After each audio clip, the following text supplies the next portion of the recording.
Hello students and welcome to selection Bharat YouTube channel. तो जैसा कि आप सभी को पता है कि हमने जो लास्ट वीडियोस में आपके जो प्रीवियस ईयर क्वेश्चन है 2022 के उनके 60 क्वेश्चंस को हमने कंप्लीट कर लिया है। ये है आपका पार्ट 4 जिसमें हम नेक्स्ट क्वेश्चंस को कवर करने वाले हैं। तो अगर आपने अभी तक पीछे की वीडियोज़ नहीं देखी हैं तो जाके ज़रूर से देखिए, ज़्यादा से ज़्यादा इसे अपने दोस्तों के साथ भी शेयर कीजिए और अगर आपने चैनल को अभी तक सब्सक्राइब नहीं किया है तो उसे पहले सब्सक्राइब कर लीजिए। ठीक है, तो चलिए इस वीडियो को शुरू करते हैं। देखिए जो 61st क्वेश्चन आपका यहाँ पे दिया गया है वो बोल रहा है when quit India resolution was passed in 1942 the viceroy of India was. यहाँ पे आपको बताना है कि उस टाइम पे इंडिया के वॉइसरॉय कौन थे। तो यहाँ पे आपका जो करेक्ट आंसर होगा वो होगा आपका ऑप्शन ए यानी लॉर्ड लिंगलिथगो। उस टाइम पे आपके इंडिया के वॉइसरॉय थे। तो ऐसे ही जो बहुत सारे और फीचर्स हो सकते हैं कि इन्होंने अपने टाइम पे क्या क्या पॉलिसीज लेके आए थे वो भी आपके लिए पढ़ना इंपॉर्टेंट हो सकता है। अब देखिए जो लॉर्ड वेवल थे ना वो क्विट इंडिया के टाइम पे वॉइसरॉय नहीं थे। ये कब थे? ये 1943 में थे। ठीक है, उसके अलावा जो लॉर्ड विलिंगडन है वो आपके वॉइसरॉय रहे हैं 1931 से लेके 1936 तक। ठीक है, उसके बाद जो लॉर्ड माउंट बेटन बने थे वो आपके 1947 में पार्टीशन जब हो रहा था उस टाइम पे ये आपके वॉइसरॉय बने थे।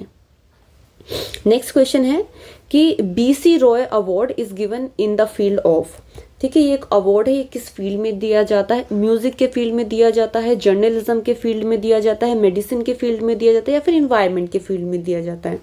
तो बीसी रॉय अवार्ड ना आपका मेडिसिन के फील्ड में दिया जाता है। यहाँ पे ये चीज आपको याद रखनी है।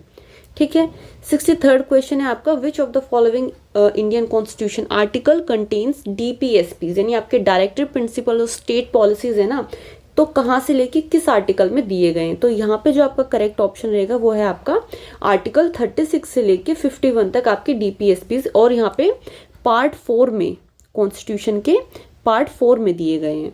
ठीक है, चलिए नेक्स्ट क्वेश्चन है आपका कि where did Mahatma Gandhi started the salt satyagraha. उन्होंने जो अपना सत्याग्रह था सोल्ट सत्याग्रह वो कहाँ से शुरू किया था? देखिए सोल्ट सत्याग्रह की जो शुरुआत हुई थी वो 12 मार्च को हुई थी। और कहाँ से हुई थी? ये आपकी शुरुआत हुई थी साबरमती के आश्रम से जहाँ पे गांधी जी रहा करते थे। और इसका जो एंड हुआ था ना वो हुआ था दांडी में, जहाँ पे उन्होंने हाथ में नमक उठाकर जो उस टाइम पे सोल्ट लॉ था ब्रिटिशर्स का उसको तोड़ा था। ठीक है, उसके बाद आपका नेक्स्ट क्वेश्चन है the customs of sati was abolished by. तो ये अबॉलिश किसने किया था? ये थे आपके लॉर्ड विलियम बेंटिक जिन्होंने यहाँ पे सती को अबॉलिश किया था। ठीक है, 66 क्वेश्चन है आपका कि most of India's population during British rule was dependent on which of the sector for living. ठीक है, जब ब्रिटिशर्स का रूल था इंडिया में तो कौन सा सेक्टर पे लोग ज्यादातर डिपेंडेंट थे? तो वो था आपका प्राइमरी सेक्टर। प्राइमरी सेक्टर में आपका क्या आता है? आपका एग्रीकल्चर आता है। ठीक है, जो सेकेंडरी सेक्टर होता है उसका उसमें आपके क्या आती है? उसमें आपके मैन्युफैक्चरिंग आती है। टर्सरी सेक्टर जो है आपका सर्विसेज सेक्टर की यहाँ पे बात हो रही है। बट ब्रिटिशर्स के टाइम पे कौन सा सेक्टर प्रोमिनेंट था? वो था आपका प्राइमरी सेक्टर यानी एग्रीकल्चर सेक्टर। तो यहाँ पे आपका करेक्ट ऑप्शन क्या हो जाएगा? Option A. नेक्स्ट क्वेश्चन है आपका कि Uttar Pradesh share its boundary with how many of the Indian unions. मतलब इंडियन स्टेट्स की यहाँ पे बात हो रही है कि जो कौन कौन से स्टेट्स हैं उनके साथ यूपी आपकी उसकी बाउंड्री शेयर करता है। तो यहाँ पे जो करेक्ट ऑप्शन है आपका ऑप्शन 8 है। और ये जो 8 स्टेट हैं इनमें आपका उत्तराखंड आता है, हिमाचल प्रदेश आता है, हरियाणा आता है, आपका राजस्थान आता है, एमपी इसमें आता है, छत्तीसगढ़ आता है, झारखंड आता है और जो लास्ट स्टेट है आपका वो है आपका बिहार। तो ये पूरे 8 स्टेट है जिनके साथ यूपी उसकी बाउंड्री शेयर करता है। अब देखिए 68th क्वेश्चन है आपका कि economy of UP is based on किस, अभी भी अगर हम रिसेंट टाइम की बात करें तो किस चीज पे ज्यादा बेस्ड है? तो वो भी क्या है? एग्रीकल्चर ही है। आज के टाइम पे भी एग्रीकल्चर पे भी आपकी बेस्ड है इकोनॉमी।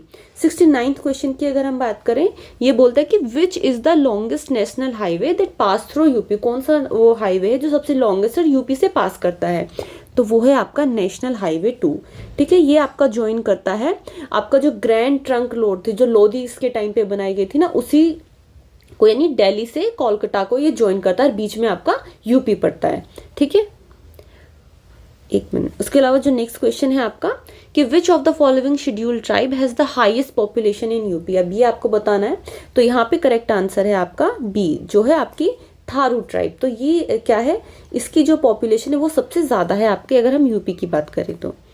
नेक्स्ट क्वेश्चन है आपका which of the following straits connect Mediterranean sea to the Atlantic sea. ठीक है, अब ये आपको बताना है कि कौन सी स्टेट कैसे कनेक्ट कर रही है। तो यहाँ पे जो आपके मेडिटेरेनियन सी को अटलांटिक ओशन से ज्वाइन करता है वो है आपका स्ट्रेट ऑफ जिब्राल्टर। तो यहाँ पे करेक्ट ऑप्शन आपका क्या हो जाएगा, ऑप्शन बी। इसके अलावा जो बाकी स्टेट है, जैसे आपका स्ट्रेट ऑफ हॉर्मुज है ना, वो आपका कनेक्ट करता है पर्शियन गल्फ को गल्फ ऑफ ओमान से। ठीक है, यहाँ पे आप ये ध्यान रख सकते हो कि पर्शियन गल्फ को गल्फ ऑफ ओमान से कनेक्ट करता है। उसके अलावा जो आपका बोस्परस स्टेट है वो कनेक्ट करता है आपके ब्लैक सी को। ठीक है, आपका जो ब्लैक सी है उसे कनेक्ट करता है सी ऑफ मरमरा। ठीक है, अगर आप यहाँ पे मैप देखेंगे तो आपको एक और बेटर आइडिया हो पाएगा। ठीक है, तो पर ये कुछ चीजें हैं आप याद रख सकते हैं।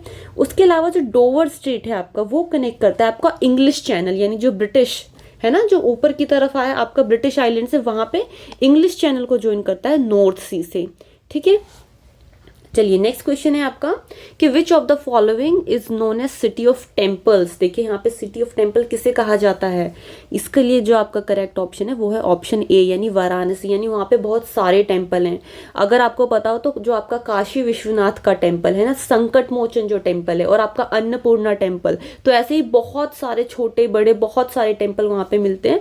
तो इसीलिए वाराणसी को सिटी ऑफ टेम्पल्स भी कहा जाता है। ठीक है, इसके अलावा अगर आप लखनऊ के बारे में जानते हो तो लखनऊ को सिटी ऑफ नवाब कहा जाता है ना। तो ये कुछ चीजें आप इसके बारे में याद रख सकते हैं। नेक्स्ट क्वेश्चन है आपका कि in UP IT city is being established इन। तो ये कहाँ पे स्टैब्लिश हुई है आपकी, तो इसका जो करेक्ट ऑप्शन है वो है आपका लखनऊ। लखनऊ में आपकी आईटी सिटी स्टैब्लिश हुई है। नेक्स्ट क्वेश्चन 74th क्वेश्चन, देखिए ये आपको बताना है कि जो ये डैम्स हैं कौन से रिवर्स पे बने हुए हैं। तो देखिए जो आपका गोविंद बल्लभ पंत सागर डैम है ये आपका बना हुआ है रिहांद रिवर पे। ठीक है, तो ये फर्स्ट का आपका बी है। अगर आप वैसे देखना चाहें तो देखिए यहाँ पे जामनी जो डैम है ना वो जामनी रिवर पे। अगर आपको इतना भी पता हो तब भी आप इस क्वेश्चन को इजीली यहाँ पे सॉल्व कर लेंगे, क्योंकि यहाँ पे सीधा फोर्थ का क्या ऑप्शन होगा, करेक्ट ए है। तो यहाँ से आपको पता चल जाएगा डायरेक्टली। ठीक है, उसके अलावा पर हम देख लेते हैं कि बाकी डैम्स किस रिवर्स पे बने हैं। तो गोविंद बल्लभ पंत सागर डैम आपका रिहांद रिवर पे बना हुआ है। जो आपका परिचा डैम है, परिचा डैम आपका बेतवा रिवर पे बना हुआ है। ठीक है, बेतवा रिवर पे बना हुआ है। इसके अलावा जो आपका पड़ता है गोविंद सागर डैम वो आपका शाहजदा रिवर पे बना हुआ है। ठीक है, ये सारे हमने यहाँ पे मैच कर लिए हैं। नेक्स्ट क्वेश्चन देखिए आपका कंप्यूटर बेस्ड क्वेश्चन है ये। How can you catch a computer virus. ठीक है, अगर कंप्यूटर आपके वायरस मतलब आपके कंप्यूटर में वायरस कैसे आ सकता है, तो देखिए इस पे लिखा है कि सेंडिंग ईमेल मैसेज। देखिए किसी को सेंड करके आपके लैपटॉप में नहीं आएगा virus. Using a laptop during the winter, ये भी आपका गलत ऑप्शन है। ओपनिंग एन ईमेल अटैचमेंट, यानी कई बार देखिए अगर आपको कोई अननोन मेल या फिर लिंक ऐसा है और आपने उसे क्लिक करे तब उसकी तरीके से आपके कंप्यूटर या लैपटॉप में वायरस आ सकता है। ऑनलाइन शॉपिंग करने से भी आपके लैपटॉप में वायरस नहीं आता है। ठीक है, और इसको जो ये फिनोमिना है इसको हम फिशिंग बोलते हैं। ठीक है, फिशिंग मेल टाइप। ठीक है, इसीलिए इसको फिशिंग बोलते हैं। 76 क्वेश्चन जो है आपका, which of the following schemes are responsible for the rural road connectivity development in India. तो यहाँ पे है जो आपकी प्रधानमंत्री ग्राम सड़क योजना। ठीक है, जो PMGSY यानी ऑप्शन ए है आपका, ये जो योजना है आपकी 2000 में आई थी और इसका ऑब्जेक्टिव ये था कि इसे रूरल इंडिया की जो रोड्स हैं उनको आपस में कनेक्ट करना है। और ये किसके अंडर आता है, ये आता है आपका मिनिस्ट्री ऑफ रूरल डेवलपमेंट के अंदर। ठीक है, नेक्स्ट क्वेश्चन आपका 77th क्वेश्चन है। ये क्या कह रहा है कि which of the following scheme aim was to empower women self help model across the country. ठीक है, कौन सी जो स्कीम है उसका ये ऑब्जेक्टिव है। तो देखिए यहाँ पे जो करेक्ट ऑप्शन है ऑप्शन आपका सी है, that is national rural livelihood mission. ठीक है, इसको आजीविका मिशन भी कहा जाता है और इसका ऑब्जेक्टिव ये है कि जो वुमेन एसएचजीज है ना उनको ये फाइनेंशियली एड प्रोवाइड करें ताकि, और उनको बैंक से लिंक करें ताकि वो ज्यादा से ज्यादा फाइनेंशियली इंडिपेंडेंट हो सकें। ठीक है, नेक्स्ट क्वेश्चन आपका 78 की which of the following scheme under which 100 days of employment is guaranteed to any rural household adult who is willing to do unskilled manual labour in a financial year. अब देखिए ये वाली जो scheme है recently भी आपकी news में थी, क्योंकि मनरेगा का नाम चेंज कर दिया गया है, उसकी जगह पे VBG रामजी एक नई जो रूरल एम्प्लॉयमेंट स्कीम है वो लेके आ गए हैं। बट इन सभी ऑप्शंस में अगर देखेंगे तो जो डी है ना रूरल एम्प्लॉयमेंट गारंटीड स्कीम, यहाँ पे ये आपका करेक्ट ऑप्शन हो जाएगा। 79th क्वेश्चन देख लेते हैं। Which of the following scheme of Indian government provide financial help to widows elderly people with disability in form of pension. तो यहाँ पे ये जो करेक्ट कौन सी स्कीम है आपकी जो ये प्रोवाइड करती है, तो वो है आपकी नेशनल सोशल असिस्टेंट प्रोग्राम है जो, ठीक है, ये आपको सोशल पेंशन प्रोवाइड करती है, तो नेशनल सोशल असिस्टेंट प्रोग्राम। तो यहाँ पे जो करेक्ट ऑप्शन हो जाएगा आपका ऑप्शन बी है, ठीक है। इसके अलावा 80 ये आपका लास्ट क्वेश्चन है इस वीडियो का। तो which of the following scheme was aim to provide housing to rural poor in India. तो ये है आपकी प्रधानमंत्री आवास योजना ग्रामीण, ठीक है। इसका ये under ministry of rural development के अंदर आती है और इसका फोकस ये है कि जितने भी ऐसे लोग हैं जिनके पास हाउसिंग नहीं है तो उनको हाउसिंग यहाँ पे मिले। अब ये भी एक नई स्कीम लाई थी, तो इसने कौन सी पुरानी स्कीम को रिप्लेस किया था, जो आपकी इंदिरा आवास योजना थी ना, उसको इसने रिप्लेस किया था, ठीक है। तो देखिए यहाँ तक हमने आपके 80 क्वेश्चंस को कवर कर लिया है। अब एक लास्ट पार्ट और रह गया है जिसमें हम आपके बाकी बचे क्वेश्चंस को कवर करेंगे।